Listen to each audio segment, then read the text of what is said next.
حضرت فاروق عمر فاروق رضی اللہ تعالیٰ عنہ کا عہد خلافت یہ اسلام کے ایکسپینشن کا دور ہے. اب جو وہ انٹرنل ڈفتی ختم ہو گئی, انٹرنلی کنسولیڈیٹ ہو گیا انقلاب محمدی صلی اللہ علیہ وسلم, لہذا پوری طاقت کے ساتھ اب 3 لشکر نکلے ہیں, مشرق کے لیے, شمال کے لیے, مغرب کے لیے, اور فتوحات کا دائرہ شروع ہوا. 10 برس حضرت عمر رضی اللہ تعالیٰ عنہ کے خلافت کے وہ ہیں, نوٹ کیجئے, جس میں ایک سلطنت 2 سپر پاورز اس وقت کی تھی, کئی 100 سال سے چلی آ رہی تھی 2 سپر پاورز, اور دونوں جزیرہ نماء عرب کے سر پر بیٹھی ہوئی تھی. سلطنت ایران, عراق سے ہو کر سلطنت ایران, کہ خسرو کے زمانے سے, ذوالقرنین کے زمانے سے عظیم مملکت تھی, سپر پاور. دوسری طرف سلطنت روما, دی رومن امپائر, 3 بر اعظموں کو محیط تھی. رومن امپائر پورا شمالی افریقہ اس کے تحت تھا, پورا مغربی ایشیا اس کے تحت تھا, شام اس کے تحت تھا, ترکی اس کے تحت تھا, اور یورپ کا سارا مشرقی علاقہ اس کے تحت تھا. رومن امپائر, آپ کو معلوم ہے حضرت عمر کے زمانے میں رضی اللہ تعالی عنہ سلطنت کسریٰ کے تو پرخچے اڑ گئے, نام ختم ہو گیا, وجود نہ رہا. عظیم سلطنت کسریٰ, حالانکہ آپ کے علم میں ہوگا ان کا بڑا شاندار ماضی تھا. کہ خسرو اور کیقباد بڑے بڑے, یہ کیانی کہلاتے ہیں, یہ کیان جو ہے یہ بڑی عظیم ایک یوں سمجھیے کہ خاندان تھا بادشاہوں کا. لیکن یہ کہ وہ پوری سلطنت کسریٰ ختم ہو گئی. کیوں؟ اس نے حضور کے نامہ مبارک کو چاک کیا تھا, اور حضور نے فرما دیا تھا صلی اللہ علیہ وسلم, خسرو نے میرا خط نہیں چاک کیا, اپنی سلطنت چاک کر دی. اور واقعتاً سلطنت کسریٰ جو ہے ختم ہو گئے, نام و نشان ختم ہو گیا. دوسری طرف سلطنت روما تھی, عیسائیوں کے ساتھ, چونکہ وہ تھی کرسچین, عیسائیوں کے ساتھ حضور کے زمانے میں کوئی براہ راست تصادم نہیں ہوا تھا. سارا تصادم ہوا تھا یا مشرکین عرب سے اور یا یہودیوں سے. عیسائی جو ہے عربین پیننسولا میں تھے ہی نہیں, یمن کے علاقے میں کچھ تھے لیکن ان کی کوئی حیثیت نہیں تھی, لہذا کوئی کنفرنٹیشن نہیں ہوئی. دوسرے عیسائیوں میں ابھی اہل علم موجود تھے, جیسے آپ کو معلوم ہے نجاشی بادشاہ کیسے ایمان لے آیا. اس نے حضرت عیسیٰ کے بارے میں پوچھا, حضرت جعفر طیار رضی اللہ تعالیٰ عنہ نے سورہ مریم کی آیات پڑھ کر سنائی, اور اس نے کہا بین ہی جو ان آیات میں تم نے پڑھا ہے, عیسیٰ کی حقیقت اس سے 3 کے برابر بھی زیادہ نہیں ہے. اسی طرح ہرقل نے جب اس کو حضور کا نامہ مبارک پہنچا, اس نے جو بھی پیغامبر آئے تھے ایلچی, ان کا اکرام کیا, احترام کیا. وہ عالم تھا, جان گیا کہ یہ نبی آخر الزمان ہے, چاہتا تھا کہ میں ایمان لے آؤں بشرطے کہ میرے سارے درباری سپہ سالار بھی ایمان لے آئیں. جیسے کہ سن 300 عیسوی میں پوری رومن امپائر نے عیسائیت اختیار کی تھی, اس سے پہلے وہ بت پرست تھے.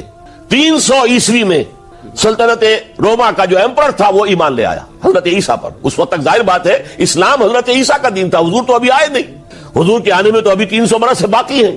وہ عیسائی ہو گیا, پوری مملکت عیسائی ہو گئی, تو وہ نظام جو تھا حکومت کا برقرار رہا, انٹیکٹ رہا. ہرقل یہ چاہتا تھا کہ اسی طرح میری پوری سلطنت ایمان لے آئے تو میری حکومت برقرار رہے. لیکن یہ کہ اس کے جو درباری تھے اور اس کے بڑے بڑے جو سپہ سالار اور جرنیل تھے, انہوں نے ریجیکٹ کر دیا, اور یہ بادشاہت کی بیڑی اس کے پاؤں میں پڑی رہ گئی. ایمان تو نہیں لایا لیکن پہچان گیا تھا حضور کو صلی اللہ علیہ وسلم.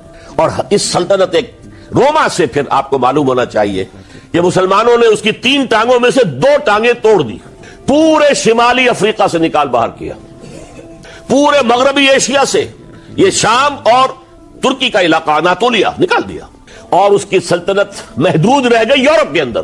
تو یہ عظیم کام ہوئے ہیں حضرت عمر رضی اللہ تعالی عنہ کے عہد میں. اب سوچئے اس عظیم ریولوشن کا بھی کوئی کاؤنٹر ریولوشن ہونا چاہیے تھا کہ نہیں.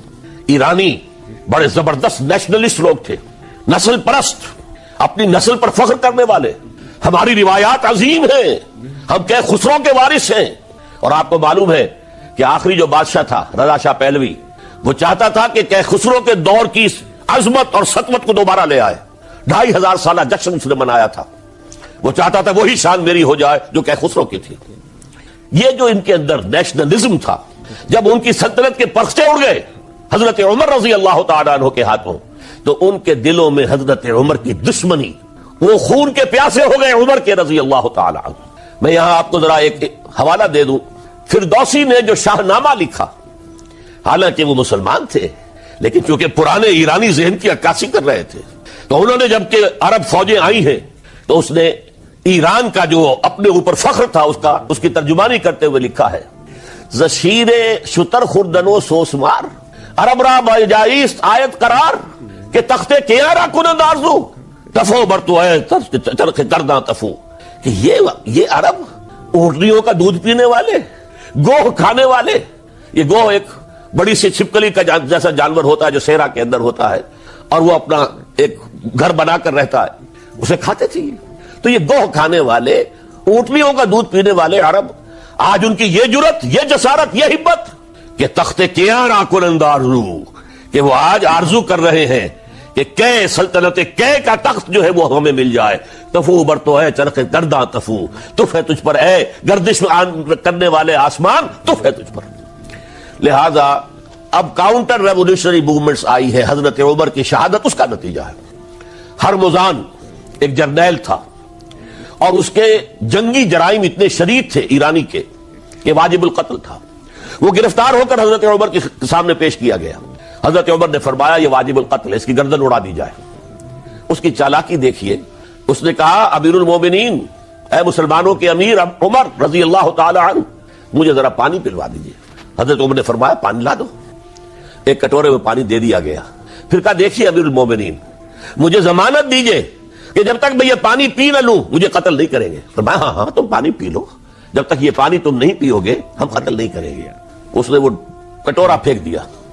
نہ اب میں یہ پانی پی سکتا ہوں نہ آپ مجھے قتل کر سکتے ہیں، کیونکہ آپ کا ہے کہ جب تک میں یہ پانی نہیں پیوں گا آپ مجھے قتل نہیں کریں گے. اس ہیلے سے جان بچا گیا. پھر اس شخص نے ابو لولو فیروز، ایک غلام تھا، اسے اس کام کے لیے تیار کیا. حضرت مغیرہ ابن شعبہ کا غلام تھا وہ، اور حضرت مغیرہ نے اس سے روزانہ کی ایک اجرت کہ تم کام کرو، مجھے صرف 7 آنے روزانہ دے دیا کرو. اس نے آ کر حضرت عمر سے کہا کہ میرا جو آقا ہے مغیرہ ابن شعبہ یہ مجھ سے بہت زیادہ طلب کرتا ہے. حضرت عمر نے پوچھا کیا دیتے ہو؟ 7 آنے. تم کرتے کیا ہو؟ کہ میں نجار بھی ہوں، میں لوہار بھی ہوں، میں یہ کام کرتا ہوں. فرمایا اتنے پیشوں کا جاننے والا اس کے لیے یہ روزانہ کا ٹیکس یہ زیادہ نہیں ہے، یہ تمہیں دینا چاہیے. اس نے کہا میں چکیاں بھی بناتا ہوں. حضرت عمر نے فرمایا پھر ایک چکی ذرا مجھے بھی بنا دینا. کہنے لگا آپ کے لیے تو میں ایسی چکی بناؤں گا کہ جس کی آواز دنیا بھر میں جائے گی.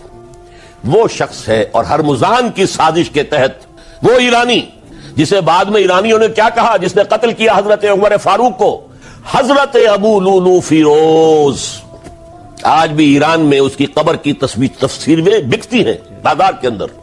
حضرت ابو لولو فیروز وہ آیا ہے مسجد نبوی میں اور آ کر اس نے جبکہ حضرت عمر رضی اللہ تعالیٰ عنہ امامت فرما رہے حملہ کیا، 5-6 وار خنجر کے کیے.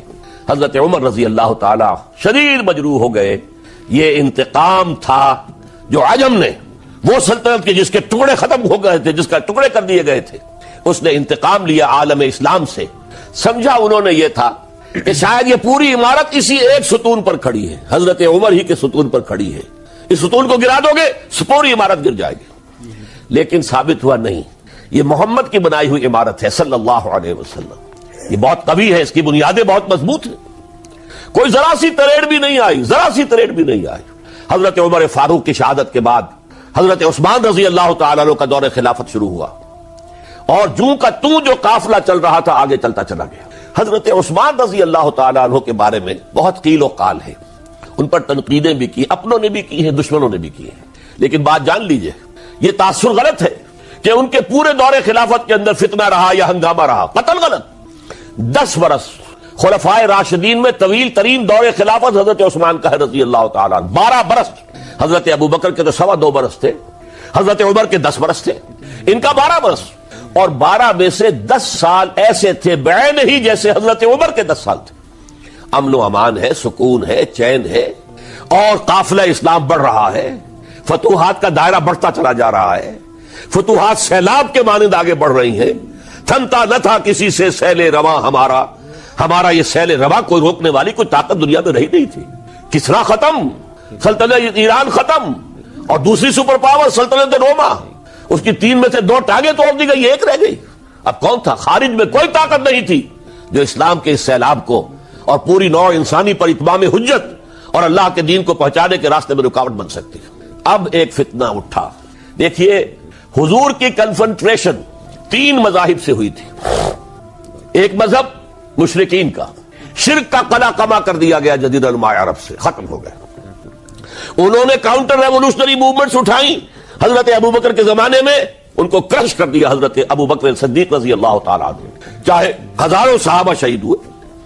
اس کے بعد دوسری طاقت کون تھی؟ مذہبی، یہودی۔ یہود کے 3 قبیلے مدینے میں آباد تھے، بنو قینقاع، بنو قریظہ، بنو نذیر۔ 2 کو مدینے سے نکال دیا گیا ان کی بدعہدی کی وجہ سے، حالانکہ حضور نے مدینہ تشریف لاتے ہی ان سے معاہدے کر دیے تھے۔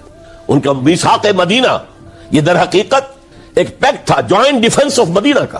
مدینہ پر اگر کوئی حملہ کرے گا، اور ظاہر بات ہے یہ کہ امکان تھا کہ مکے والے آ کر حملہ کریں، مشرکین مکہ، لیکن مدینہ کا ہم تحفظ کریں گے مل کر، مسلمان اور یہودی۔ لیکن انہوں نے ہر موقع پر وعدہ خلافی کی۔ پہلے بنو قینقاع نکالے گئے، پھر بنو نذیر نکالے گئے۔ غزوہ احزاب کے موقع پر بدترین جو ہے بدعہدی بنو قریظہ نے کی، اور ان کو بڑی سخت سزا دی گئی، کیونکہ انہوں نے خود کہا تھا کہ ہمارا فیصلہ سعد ابن معاذ رضی اللہ تعالی عنہ جو فیصلہ کر دیں گے وہ ہمارے حلیف ہے، جو فیصلہ کر دیں گے ہمیں قبول ہوگا۔ اور حضرت سعد نے تورات کے حکم کے مطابق فیصلہ کیا کہ ان کے جتنے جوان ہیں وہ قتل کر دیے جائیں گے۔ بڑی سخت سزا تھی کہ جو دی گئی ہے، اس میں کوئی شک نہیں۔ پھر ان کا اڈا تھا بہت بڑا خیبر میں، وہ نکال دیا گیا، وہاں سے انہیں نکالا گیا، اس کے اوپر مسلمانوں نے قبضہ کیا۔ جیسا کہ میں نے عرض کیا، عیسائیوں سے کوئی کنفرنٹیشن نہیں ہوئی تھی، لیکن ان 2 کے ساتھ ایک مشرکین عرب کا خاتمہ ہوا اور ایک جزیرہ نما عرب سے یہودیوں کا خاتمہ ہوا۔ لہذا ان کے اندر جلن تھی، انتقام کی آگ تھی۔ سب سے بڑا تو حسد تھا کہ 2000 سال سے نبوت اور رسالت ہمارے پاس تھی، موسیٰ سے لے کر عیسیٰ تک علیہم الصلاۃ والسلام، 1400 برس ہماری تاریخ کے وہ ہیں کہ کوئی ایک لمحہ بھی نہیں تھا کہ کوئی نبی موجود نہ ہو۔ نوٹ کیجئے اس بات کو، حضرت موسیٰ 1400 قبل مسیح میں، اور